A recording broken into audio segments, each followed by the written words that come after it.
La canciller de Ecuador y el embajador ruso afirmaron que la tensión entre los dos países fue superada tras la retaliación que frenó el ingreso de banano ecuatoriano a ese mercado.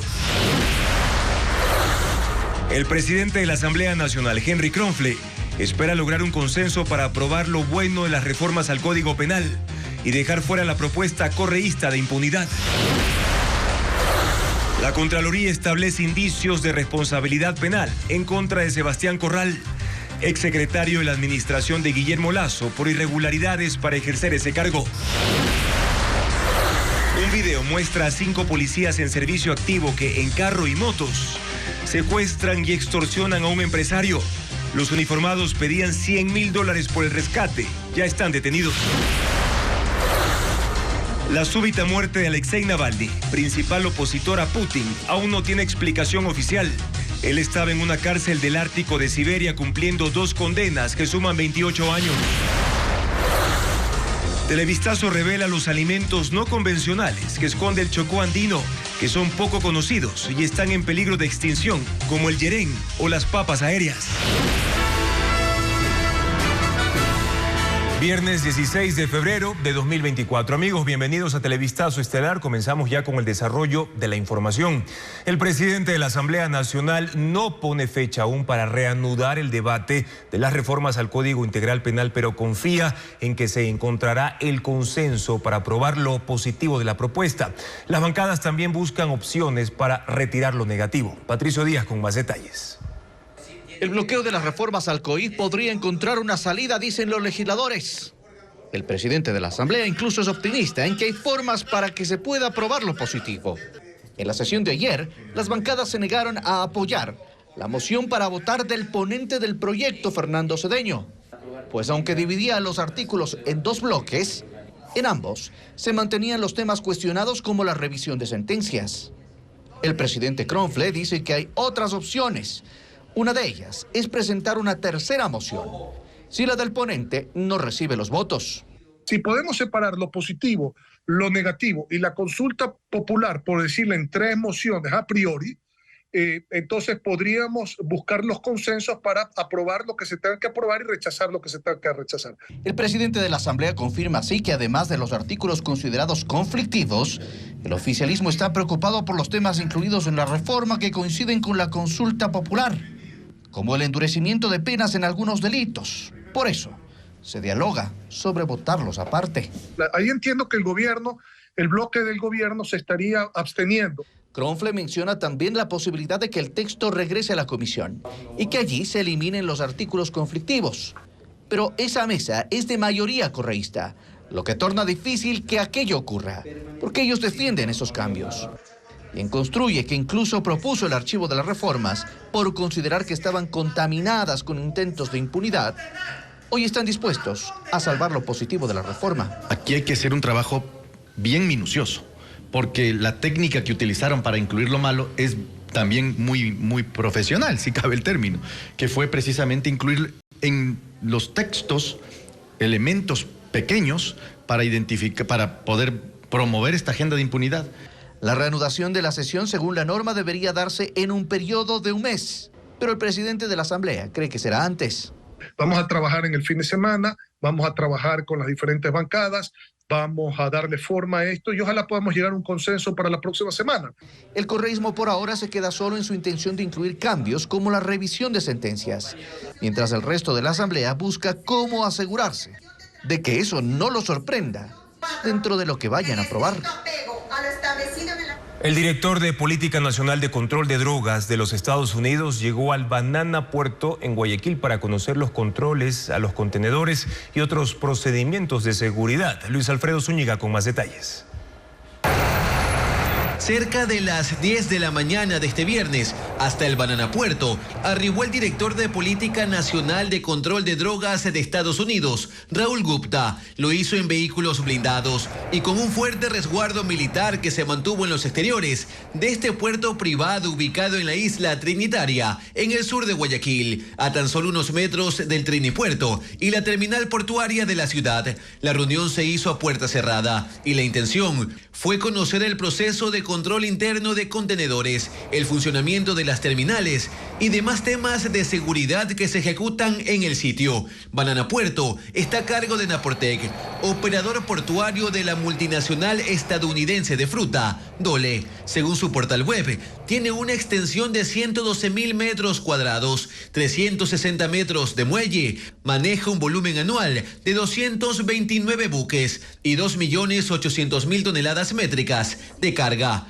principalmente banano. Precisamente según la policía de Ecuador, los cargamentos con esta fruta son los más contaminados por las mafias del narcotráfico, ya que su principal destino es Europa. De ahí que el dispositivo de seguridad que manejan en el Banana Puerto es visible, vigilancia privada en los exteriores y miembros de las Fuerzas Armadas que recorren el área. La policía chequea los tráilers en el ingreso y un dron sobrevuela la zona, pero estas medidas no han evitado que en ocasiones cargamentos sean contaminados con cocaína. Por tal motivo, las autoridades han reiterado que se necesita mayor control y tecnología de punta. Esta visita se da un día después de que el presidente Daniel Noboa ratificó los acuerdos militares con Estados Unidos para trabajar en conjunto contra el crimen organizado. Y el presidente Noboa se reunió en Guayaquil con varios de sus ministros para finalmente aprobar el Plan Nacional de Desarrollo, como lo informa William Young. Desde las 9 de la mañana, los ministros y sus equipos llegaron de a poco a la gobernación del Guayas para la reunión con el presidente Daniel Noboa previo al Consejo Nacional de Planificación, que también lo integran delegados de los municipios y prefecturas. Luego de 2 horas, la ministra de Planificación, Saria Moya, confirmó que se aprobó el Plan de Desarrollo para el 2024-2025, que está enfocado en 4 ejes: social, energía y medio ambiente, institucional y desarrollo económico. Nosotros trabajamos en talleres con los gobiernos autónomos descentralizados para poder delinear y que el plan incluya las necesidades que los gobiernos autónomos descentralizados tienen. Esto entra en vigencia el día de hoy. Hemos trabajado con el Ministerio de Finanzas. Ellos enviarán a la Asamblea la proforma y la Asamblea tendrá que debatir la proforma presupuestaria. Y que el próximo paso será enviar el Plan Anual de Inversiones a la Asamblea Nacional. En las reuniones con el jefe de Estado en Guayaquil, también hablaron de la difícil situación financiera del régimen. Nosotros asumimos la conducción del Estado con menos de 100 millones de dólares en la caja fiscal. Pagamos los sueldos del mes de noviembre, pagamos el mes de diciembre, pagamos el 13º del mes de diciembre y nos toca pagar en pocas semanas también la 14ª remuneración. No hemos hecho un solo préstamo internacional hasta la fecha. Luego, el mandatario recibió a una delegación de la Casa Blanca para tratar temas de seguridad y control antinarcóticos y al embajador de Estados Unidos en nuestro país. Pasado el mediodía, el presidente Noboa salió de la gobernación del Guayas sin dar declaraciones y blindado por su equipo de seguridad. Desde hoy, el banano ecuatoriano podrá exportarse nuevamente a Rusia tras el levantamiento de las restricciones que pesaban sobre 5 empresas nacionales. El anuncio lo hizo el Ministerio de Relaciones Exteriores este viernes. Adriana Bermeo con el informe. Rusia retomó relaciones comerciales con Ecuador. La mañana de este viernes, la Cancillería informó que Rusia levantó las represalias que pesaban sobre 5 empresas exportadoras ecuatorianas y que durante 2 semanas no pudieron enviar banano. Rusia tomó esa decisión después de que el gobierno de Daniel Noboa anunció la entrega de armamento ruso, al que calificó como chatarra, a Estados Unidos. La represalia también se extendió a los claveles. Aquellos que se cultivan en Cotopaxi no se exportan a Rusia desde hace 2 semanas, a pesar de que el Ecuador no ha sido notificado de ninguna suspensión. No hay nada oficial y tampoco se han suspendido las exportaciones de clavel ecuatoriano. Estamos tratando de identificar cuál es el inconveniente. Preliminarmente hemos visto que es un tema comercial, que es un tema de que los importadores no están haciendo los pedidos. Estamos indagando de cuáles son las razones. Autoridades fitosanitarias rusas y ecuatorianas mantendrán una reunión virtual este lunes para asegurar el envío de los claveles, aunque el banano se exporta desde hoy.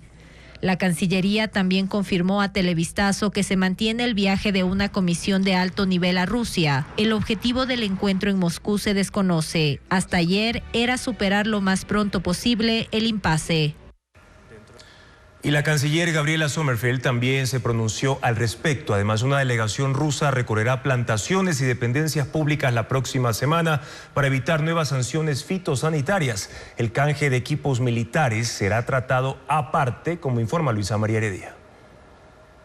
Luego de recibir en la gobernación del Guayas al jefe antinarcóticos de la Casa Blanca, Raúl Gupta, el presidente Daniel Noboa y la canciller Gabriela Sommerfeld se reunieron con el embajador de Estados Unidos en Ecuador, Michael Fitzpatrick. La cita duró alrededor de media hora. Inmediatamente después inició en la misma dependencia otro encuentro del mandatario y la ministra con el embajador de Rusia en el país, Vladimir Sprinchen. Dialogaron cerca de una hora. El tema central de ambas reuniones fue la decisión de intercambiar equipos militares soviéticos a los que Noboa llamó chatarra con Estados Unidos, que públicamente ha dicho que se los entregará a Ucrania. Esto ha sido motivo de una tensión diplomática que lleva ya 2 semanas. Pero a su salida de la dependencia, Sommerfeld aseguró que la tensión está superada y pidió manejar cada tema, es decir, las sanciones que impuso Rusia a 5 exportadoras de banano que este viernes fueron levantadas y el traspaso de armas por separado. Las relaciones internacionales se tienen que manejar de forma muy delicada y cada tema por separado. No podemos nosotros mezclar temas porque hacemos daño al país.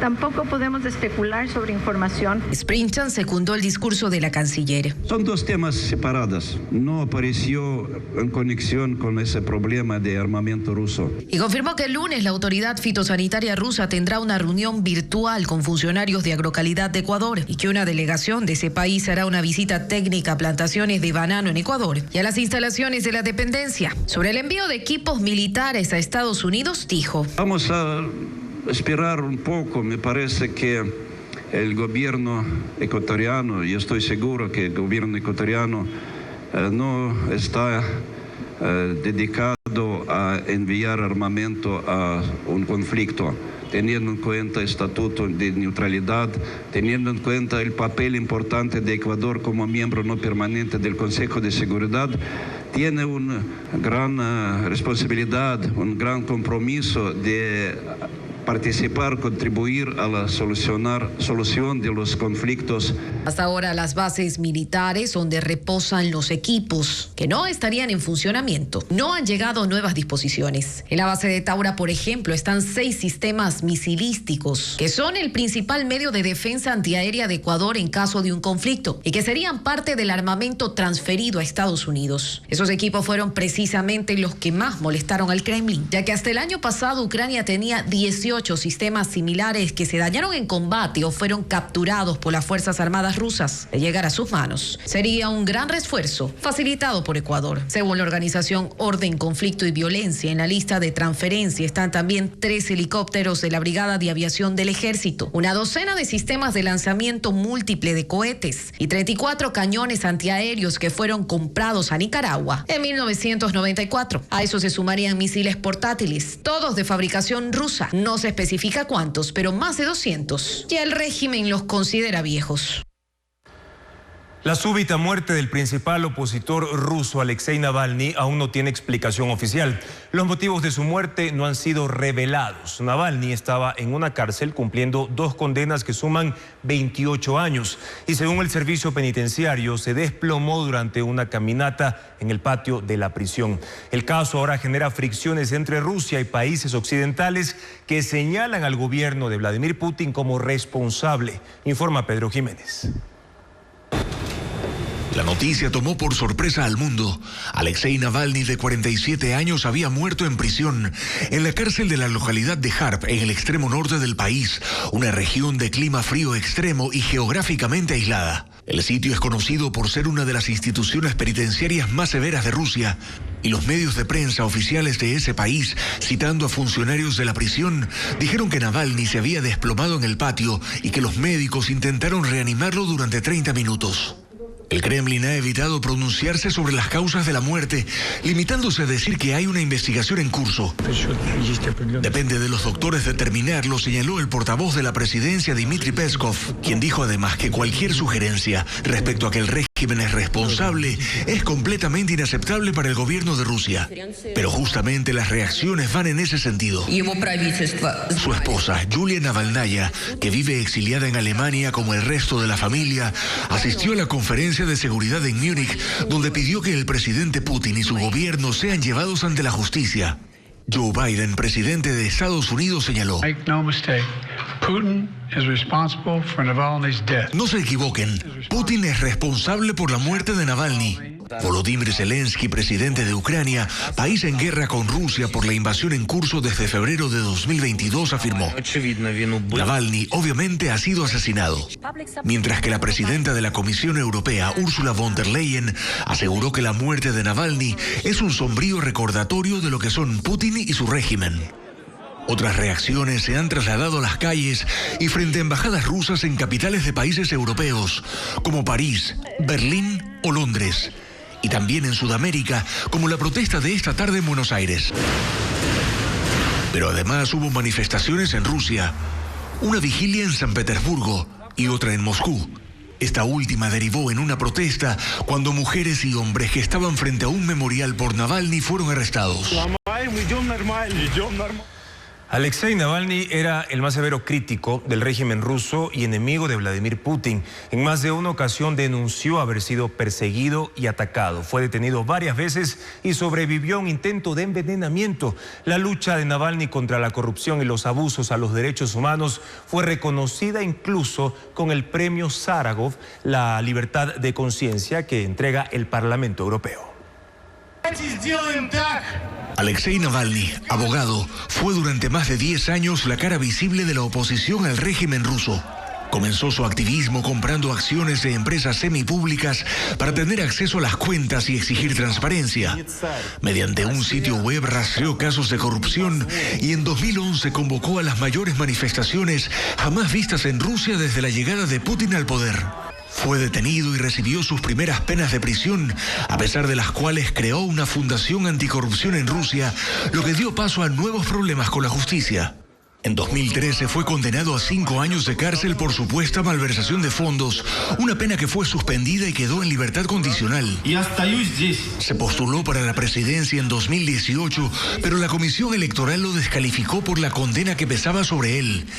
Y en 2020 estuvo al borde de la muerte cuando en un vuelo interno cayó súbitamente en coma. El régimen ruso permitió que Navalny fuera enviado a un hospital en Alemania, donde los médicos concluyeron que había sido envenenado con un producto neurotóxico. Una vez recuperado, volvió a Rusia el 17 de enero de 2021. Ese mismo día fue arrestado al aterrizar en Moscú. Entró a prisión y fue condenado a 2 años por presunto fraude. Miles de simpatizantes salieron en una nueva protesta que dejó 10.000 detenidos. En 2021 fue galardonado con el premio Sájarov a la objeción de conciencia que entrega el Parlamento Europeo, pero al estar preso fue su hija Daria quien recibió el premio. Estuvo nominado al Nobel de la Paz en 2023, año en el que también un largometraje documental sobre Navalny como preso político ganó un Oscar. Las 2 condenas más recientes contra Navalny son las de marzo de 2022 y agosto de 2023, que suman 28 años de cárcel por las que, según el gobierno ruso, eran actividades extremistas de su organización. Las sentencias las cumplía en una prisión de máxima seguridad a 6.000 kilómetros de Moscú, muy cerca del Círculo Polar Ártico. El bloque de seguridad intervino en la cárcel del Inca en Quito, también las prisiones de Pastaza, Carchi y Cotopaxi. Fabiola Santana tiene más detalles de lo que encontraron los uniformados.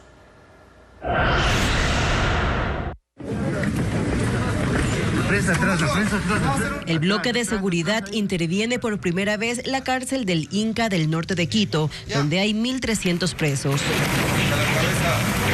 Policías y militares ingresaron en la madrugada, horadaron el piso, buscaron en paredes y en baños y encontraron celulares en medias y papel aluminio.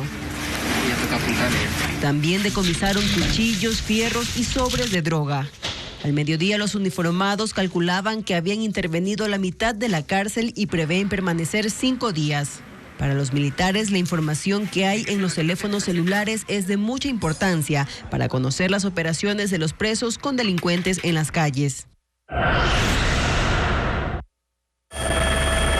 La cárcel de Tulcán en Carchi también fue intervenida. Allí hay 805 presos. Según información preliminar, se encontró otro grupo de teléfonos, droga encaletada, dinero en efectivo y otros objetos prohibidos.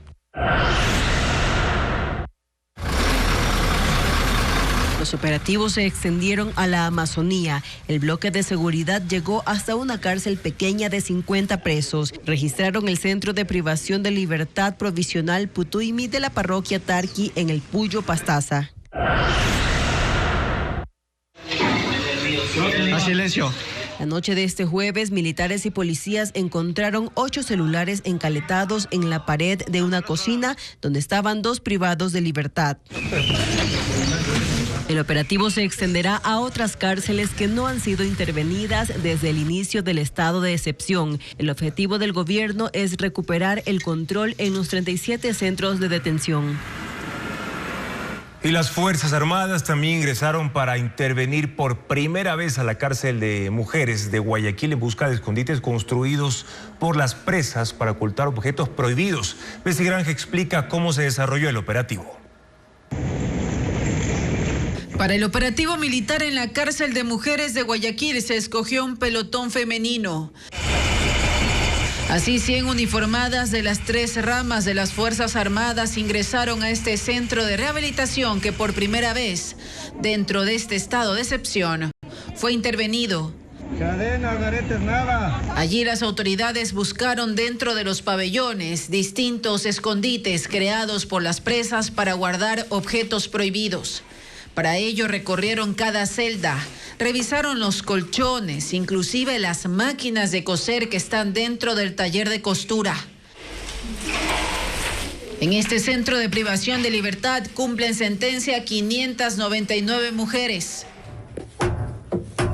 A esta hora las uniformadas continúan revisando la infraestructura carcelaria. Se prevé que las acciones se extiendan durante el fin de semana. Por primera vez en el país se ejecuta el plan de salud mental para los policías que trabajan en las zonas más peligrosas del país. El proyecto empezó en Guayaquil, como informa Merlín Ochoa. Y cuídense mucho, que su familia les espera en casa. El plan denominado Mi Policía Mente Positiva arrancó con 553 uniformados que el año pasado atendieron 556 muertes violentas. Eran casos de degollados o desmembrados. Además, auxiliaron a 2.600 víctimas de violencia intrafamiliar que llamaron al 911. Pero vamos a nombrar. Es la primera vez que un proyecto de salud mental se realiza dentro de esta institución. Comenzó en octubre pasado.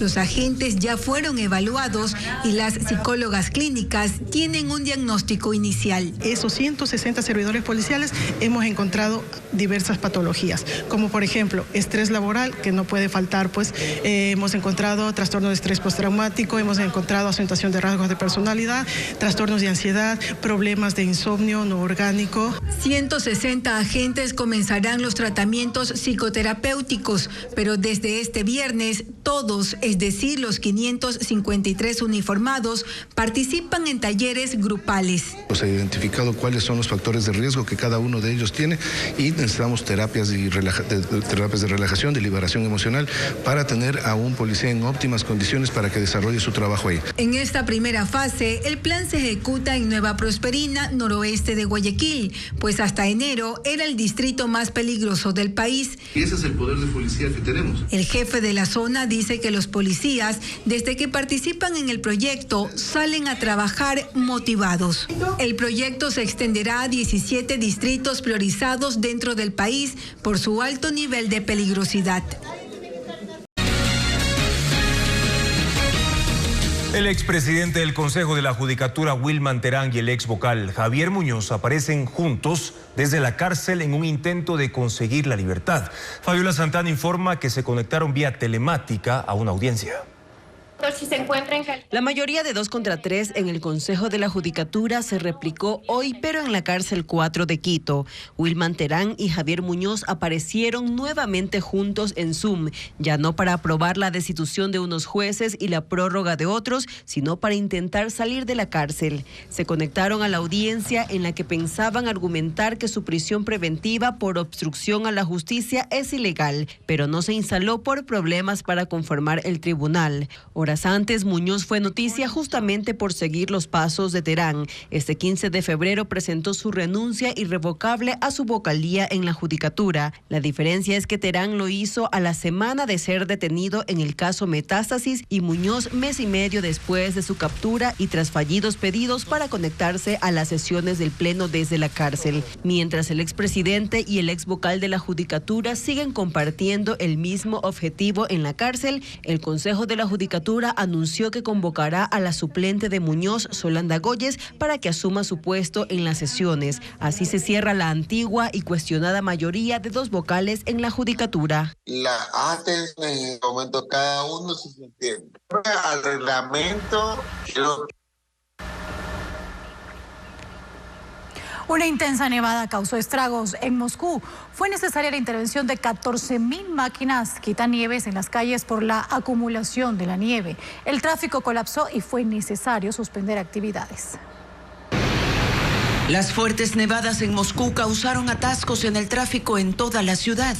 Se vieron largas colas de vehículos detenidos en las principales vías y los peatones también luchaban para caminar sobre las aceras, cubiertas hasta con 2 metros de nieve.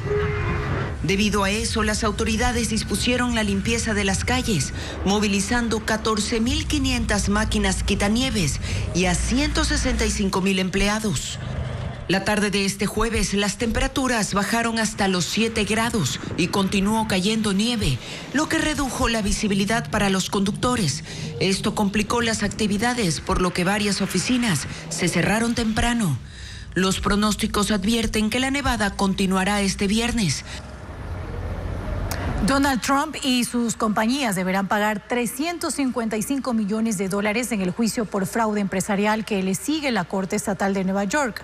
Trump había sido declarado culpable y solo faltaba determinar el monto de la multa por alterar registros contables durante una década para eludir impuestos, obtener préstamos a tasas preferenciales y deducciones en pólizas de seguros. La sentencia alcanza a los hijos Eric y Donald Trump Jr., que deberán pagar $4 millones cada uno. Además, Trump queda imposibilitado de tener actividades comerciales en Nueva York durante 3 años. Los abogados del expresidente apelarán el fallo. Este es un juicio civil distinto a las 4 causas penales que hay contra el expresidente. OpenAI, la empresa pionera en inteligencia artificial, lanzó su nueva herramienta para crear animaciones y videos de alta definición a partir de textos. El programa se llama Sora y competirá con el programa lanzado por Google a principios de mes. Solo basta con imaginar un video, redactar su descripción y dar clic para crearlo. Así funciona la nueva herramienta de inteligencia artificial de la empresa OpenAI. El programa se llama Sora y puede generar videos en diferentes formatos y resoluciones. El límite lo pone la imaginación, pues Sora puede crear paisajes fantásticos incluso con los planos que le detalla el usuario. Su avanzada tecnología también puede cambiar un video original, transformando el entorno, los colores e incluso su duración, pues puede generar digitalmente los segundos previos o posteriores a la grabación en bruto. Es una herramienta de inteligencia artificial completa, capaz de crear una transición perfecta entre 2 videos que no se relacionan y fusionar imágenes como la de un reptil y un ave, dando como resultado una nueva especie. El realismo es su especialidad, pero Sora tiene la habilidad de generar dibujos animados e incluso escenarios de videojuegos, aunque con una duración máxima de 1 minuto. Sus desarrolladores aseguran que Sora tiene ciertas limitaciones para simular a la perfección cambios en el entorno del video, como los efectos de mordidas o un vaso quebrado. Sin embargo, con esta herramienta, OpenAI, empresa líder en el desarrollo de inteligencia artificial y creadora de ChatGPT, se lanza a la competencia de la tecnología en el campo audiovisual. Vivian Hernández, una abogada cercana al correísmo, también es mencionada en los chats que forman parte del expediente del caso Metástasis. La Fiscalía actualmente la investiga por lavado de activos. Sus oficinas ya fueron allanadas hace 2 semanas.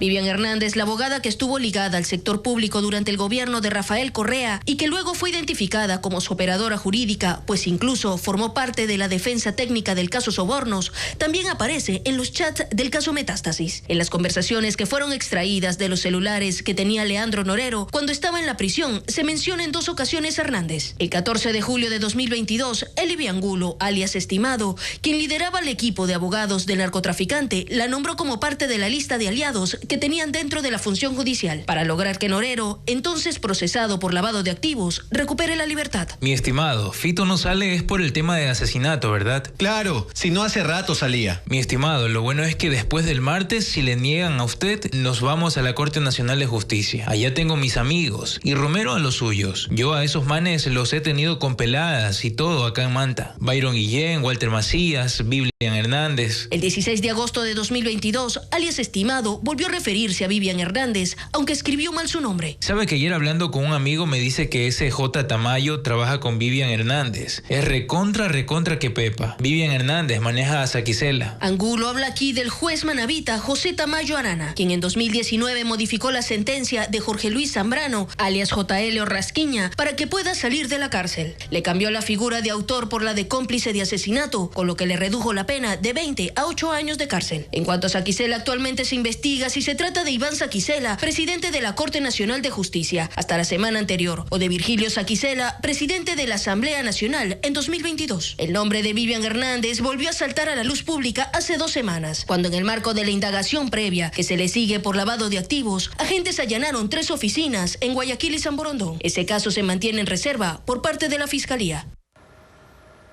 Televistazo no ha obtenido una versión oficial respecto de la estructura de 6 celdas especiales encontradas durante la intervención militar en la cárcel de Cotopaxi en enero.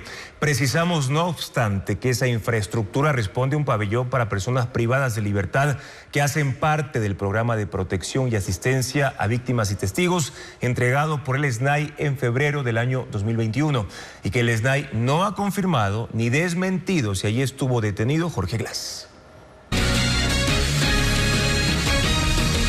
La Contraloría General del Estado emitió un informe con indicios de responsabilidad penal en contra del exsecretario de la Administración Pública, Sebastián Corral. Diego Puente amplía la información. La Contraloría General del Estado determinó indicios de responsabilidad penal en contra de Sebastián Corral. Él fue secretario de la Administración Pública en el gobierno de Guillermo Lasso. Corral estuvo en el cargo desde el 10 de febrero hasta el 31 de agosto del 2023. Lo hizo a pesar de ser accionista de las compañías Centro de Radio y Televisión Cratel y Teleamazonas Guayaquil. En un examen especial al cumplimiento de los requisitos para desempeñar el cargo, la Contraloría determinó que las compañías de las que es accionista mantienen contratos de concesión de frecuencias con el Estado y esta es una de las causas de inhabilidades para ejercer esa secretaría con rango de ministerio.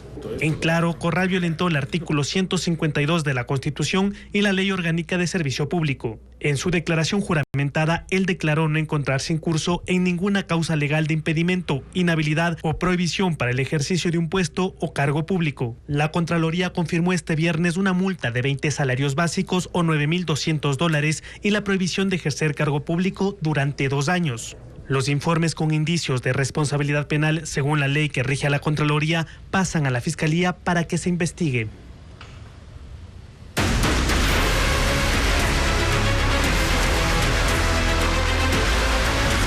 Impunidad. Otro ensayo correísta.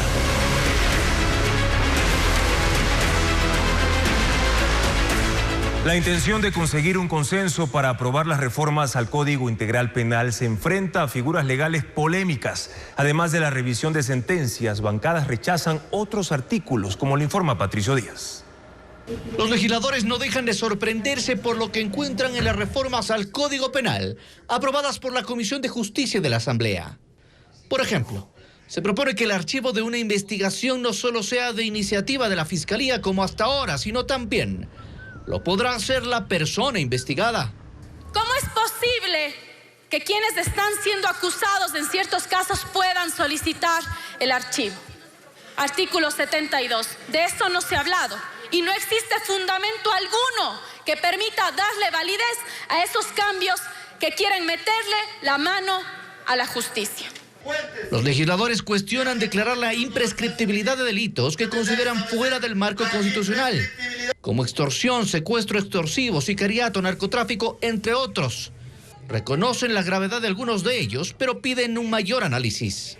No podemos ampliar, por más justo que nos parezca, el catálogo de delitos imprescriptibles. En un posterior control de constitucionalidad, ante una eventual acción de inconstitucionalidad, la Corte de cajón lo va a sacar. Los asambleístas también analizan el texto de la comisión que reforma el artículo sobre la extralimitación o exceso en funciones de las Fuerzas Armadas y la Policía Nacional. La mesa incluye a los agentes de gobiernos autónomos descentralizados. Además, elimina el párrafo sobre la pena privativa de libertad en el caso de una muerte por inobservancia de los principios del uso legítimo de la fuerza. Luego de 24 horas de la sesión, los asambleístas siguen analizando las reformas al COIP. Algunos de los artículos cuestionados se repiten en la disposición general y las transitorias. Por eso dicen que revisarán el texto palabra por palabra. ¿Y cómo funcionan los dos organismos de derechos humanos a los que el correísmo busca apelar para conseguir la nulidad de los procesos contra su máximo líder? Los pronunciamientos del Comité de Derechos Humanos de la ONU y de la Corte Interamericana tienen una valoración distinta para el sistema jurídico nacional. Sin embargo, la Asamblea, los representantes de la Revolución Ciudadana pretenden convertirlos en una cuarta instancia.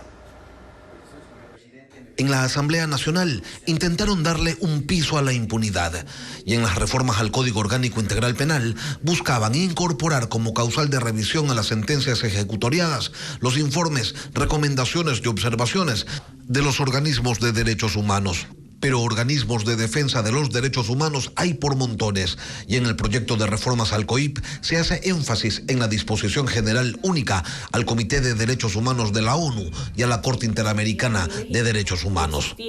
Y más que una contradicción, resulta una ironía que el correísmo apunte hacia un comité que le espetó en la cara en 2016 un informe con 33 recomendaciones donde, entre otras cosas, les decían que criminalizaban la protesta social y el aborto, que respetaban la libertad de expresión, que habían politizado a la justicia. La referencia a la Corte Interamericana de Derechos Humanos no deja de llamar la atención también porque el correísmo denostaba con furia del sistema interamericano, de la comisión, de sus relatorías, de todos los espacios desde donde se señalaron las violaciones que los regímenes socialistas del siglo XXI cometían contra los derechos humanos. Ahora, entre estos dos organismos a los que apunta el correísmo en su proyecto de ley, hay una diferencia, porque los pronunciamientos del Comité de la ONU no son vinculantes. Por eso, cuando fueron poder, nunca dejaron de politizar la justicia, ni de criminalizar la protesta social, ni levantaron la ley Mordaza.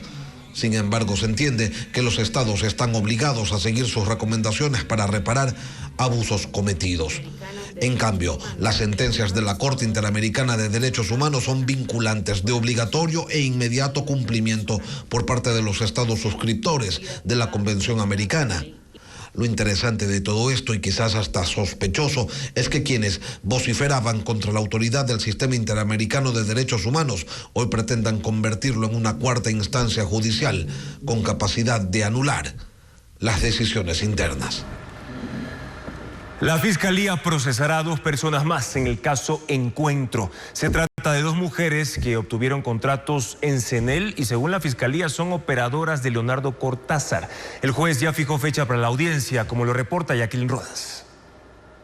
La Fiscalía suma 2 personas al caso Encuentro, en el que ya procesa por delincuencia organizada a 8 implicados. Entre ellos, Hernán Luque, actualmente en trámite de extradición desde Argentina, Danilo Carrera, cuñado del expresidente Guillermo Lasso, y Leonardo Cortázar, prófugo en Panamá. Ahora formulará cargos en contra de Karen Cornejo Ortega y Erika Farías Marín, quienes obtuvieron contratos millonarios con la Corporación Nacional de Electricidad, CENEL, y Fernando Villarreal Villavicencio las identificó como operadoras de Cortázar en el sector eléctrico. Villavicencio, ex candidato presidencial asesinado en agosto y expresidente de la Comisión de Fiscalización de la Asamblea, las incluyó en el informe legislativo de los casos de Encuentro y León de Troya, ahora unificados en un solo expediente penal. El documento señala que Cortázar tenía una estructura de contratistas para simular licitaciones regulares, pero todos los participantes pertenecían a la red que finalmente lo beneficiaba. Karen Cornejo y Erika Farías eran gerentes o accionistas de empresas como Contraselec y Eléctrica Odet S.A., que recibieron contratos. Cornejo, además, ya era investigada por la Fiscalía en otro caso por el delito de falsificación y uso de documento falso. El juez anticorrupción y crimen organizado Renan Andrade fijó la audiencia para el próximo lunes, cuando se discutirá si les dictan prisión preventiva u otra medida cautelar. Con esta vinculación, la instrucción fiscal que debía terminarse este mes se extenderá hasta el 23 de marzo. 5 policías en servicio activo fueron detenidos en 3 provincias bajo la acusación de secuestro y extorsión a un empresario. En los allanamientos se encontraron 7 granadas, 500 municiones y un fusil. Merlín Ochoa con más información. En este video de seguridad quedó grabado el momento en el que un conductor se parquea y es rodeado por 2 motos con 3 hombres vestidos como policías a bordo. También un carro blanco se estaciona atrás, del que salen 2 hombres más. Todos revisan el vehículo, sacan cajas y trasladan al conductor al auto blanco, que luego abandona el lugar con los motorizados. El video dura 2 minutos y medio y sucedió el 23 de agosto del 2023 a las 4 de la tarde en la Avenida de las Américas, frente al aeropuerto en el norte de Guayaquil. Las unidades nacionales de contrainteligencia y antisecuestro identificaron a los que salen en la grabación. 5 policías en servicio activo. Todos fueron detenidos en un operativo en 4 cantones: Guayaquil y Durán en Guayas, Cuenca en Azuay y Quevedo en Los Ríos. En los allanamientos, los uniformados decomisaron un fusil, pistolas y más de 500 municiones que son analizadas para determinar si se trata de dotación policial. Además, 7 granadas, entre otras evidencias. La víctima trabaja en la Agencia de Tránsito Municipal. En su denuncia indica que le pedían $100,000 por el rescate, pero que luego de unas horas los sospechosos le robaron $3,300 y lo dejaron abandonado fuera de la ciudad. Los 5 policías detenidos, un subteniente y 4 cabos, fueron procesados por secuestro y extorsión. Luego de la audiencia de formulación de cargos, 1 fue trasladado a la cárcel, 3 quedaron con arresto domiciliario y el último con presentación periódica ante la justicia. En redes sociales, la institución reafirmó su lucha contra la corrupción y que a la par se iniciaron acciones internas. Patricio Espinosa es el nuevo rector de la Universidad Central del Ecuador. Diego Puente tiene la semblanza del médico de 71 años que estará a cargo de uno de los centros de educación superior más grandes del país.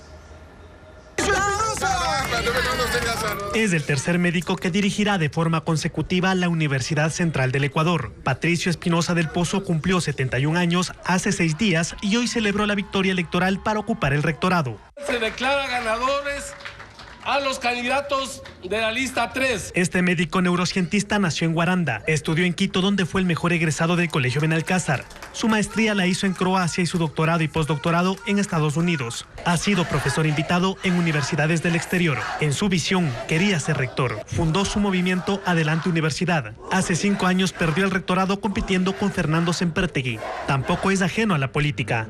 Participó en 2023 en las elecciones del Consejo de Participación Ciudadana y Control Social en representación de grupos médicos. No tuvo el favor popular. Sus amigos dicen que es una persona divertida y jovial.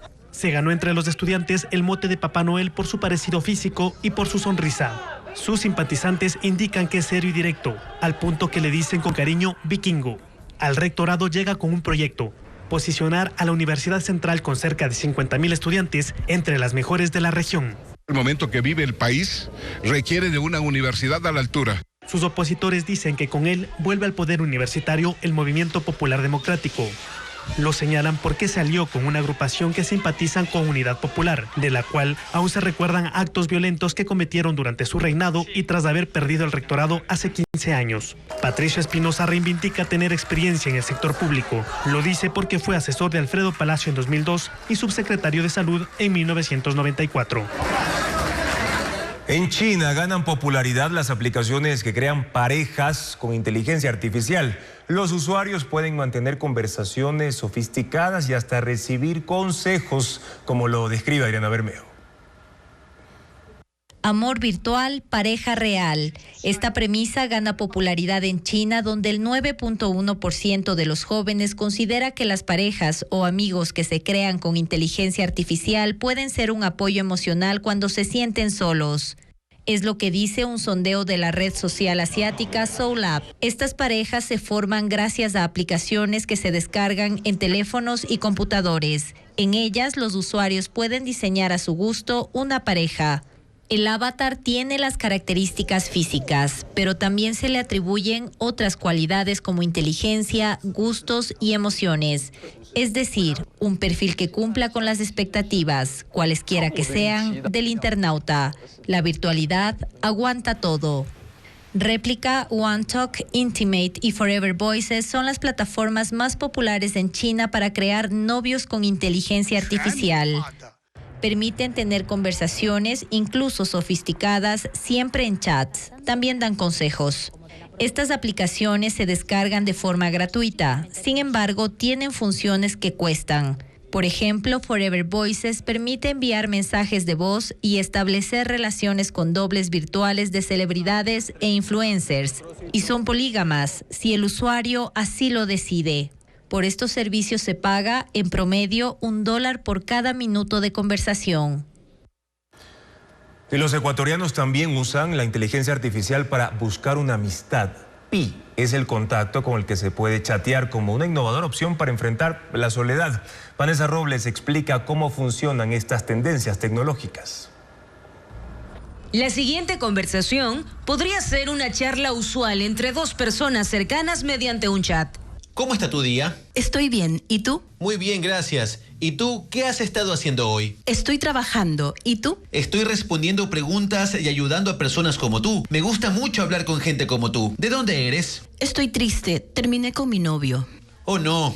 Lo siento mucho. Una ruptura es siempre muy dolorosa. Pero se trata de un diálogo con un contacto creado con inteligencia artificial, que se habilita únicamente agregándolo a WhatsApp.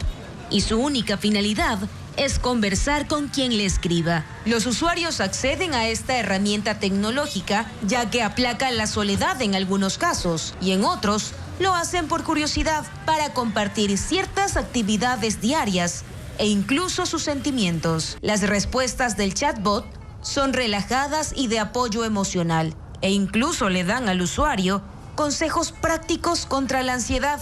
Por el momento, no es posible enviar audios o imágenes mediante esta interacción virtual. Actualmente compite con ChatGPT y Google Bard.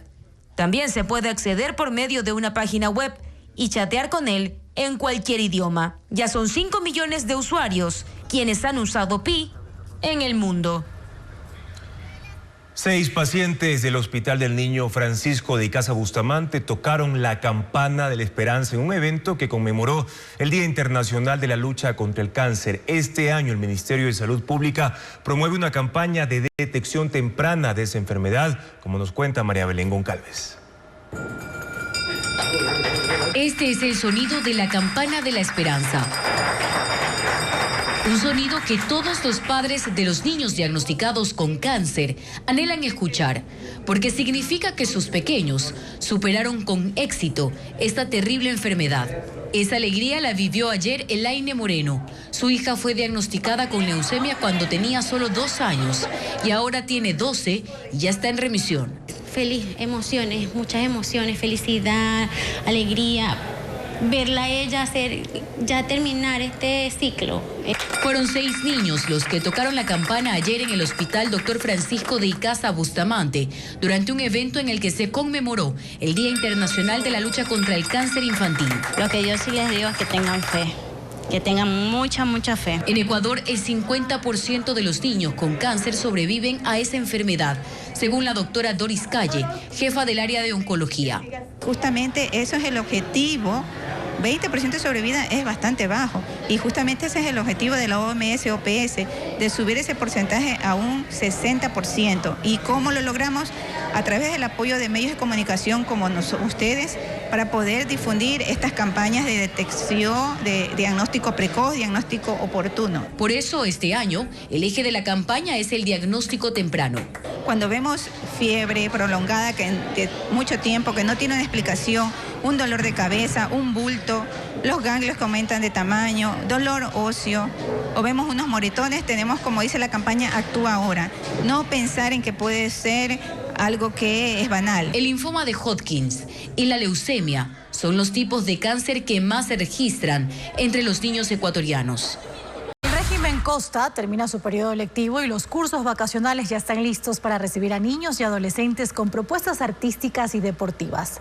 Danza, teatro, pintura y fútbol son algunas de las disciplinas preferidas, como reporta Vanessa Robles.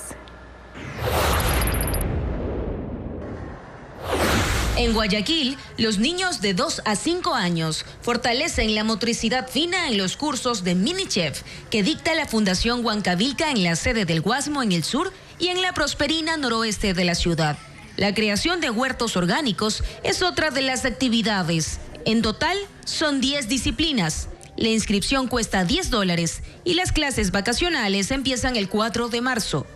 En el Cantón Durán, también en Guayas, las clases de gimnasia rítmica, actuación, danza tradicional, boxeo y básquet son gratuitas para unos 600 aspirantes. Arrancarán el próximo 26 de febrero. En total son 20 disciplinas que se impartirán en 7 casas comunales y áreas deportivas.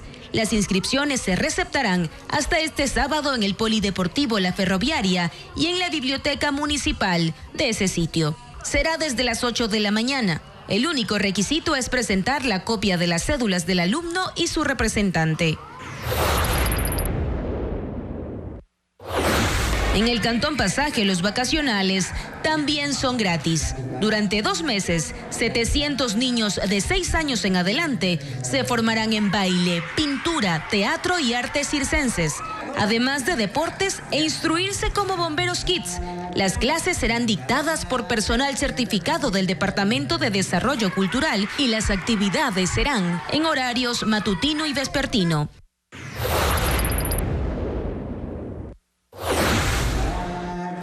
El municipio de Babahoyo, provincia de Los Ríos, dictará clases gratuitas de pintura, danza, teatro y cocina para niños y adolescentes de parroquias urbanas y rurales. De la misma forma, en el Estadio Rafael Vera Yepes de esa ciudad, las inscripciones están abiertas hasta el 29 de febrero. Allí la Federación Deportiva Provincial de Los Ríos impartirá 18 disciplinas. Hoy en Ecuaterra hablaremos sobre las especies de plantas comestibles y medicinales que crecen en la reserva del Chocó Andino. Son vegetales en peligro de extinción, por eso una fundación busca reforestar esos bosques biodiversos. Carla Delgado recorrió esa zona y nos tiene las imágenes.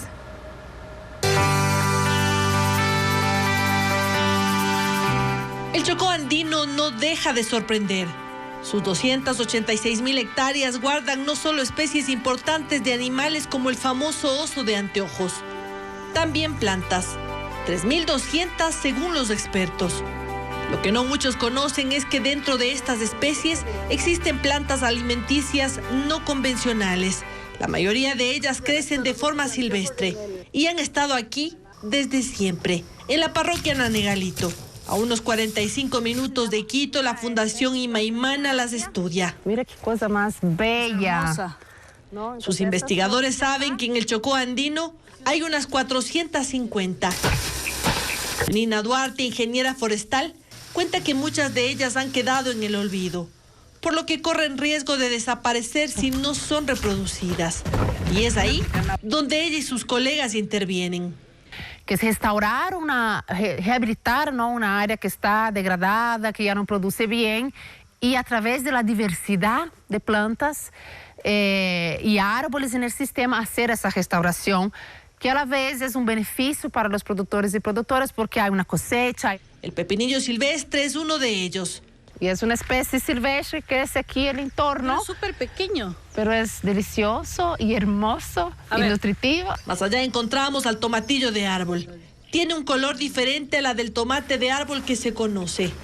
Plantas que poseen propiedades extraordinarias, que incluso en algunos casos llevan ventaja a las plantas comestibles tradicionales como este bledo. Una planta que en esta zona está por todas partes. Es una espinaca que usted puede comer como una selga, como una espinaca, tal cual. Por ello, los bosques del Chocó son para los científicos bastiones de conocimiento. El yerén es una de las plantas más estudiadas, un tubérculo no convencional de 9.000 años de antigüedad, una de las plantas ancestrales que corre el riesgo de perderse. Su sabor es como el de un choclo tierno. Es una planta resistente a las sequías e inundaciones, cuyas propiedades sorprenden. Son antioxidantes, aportan muchos nutrientes, tienen calcio y hierro. Su cultivo no es complejo, es una de las plantas alimenticias que el proyecto intenta resaltar. Además están flores comestibles como la verdolaga o estas papas aéreas que apenas ahora están siendo cultivadas de nuevo por las comunidades. La idea es que las plantas no solo permitan la restauración de los bosques, sino que se incluyan en el sistema de producción y de alimentación de la zona. Por ello, la misión es enseñar a las comunidades a cultivarlas y también a prepararlas. De allí la importancia de reforestar y de atesorar estos bosques biodiversos en donde aún queda mucho por descubrir.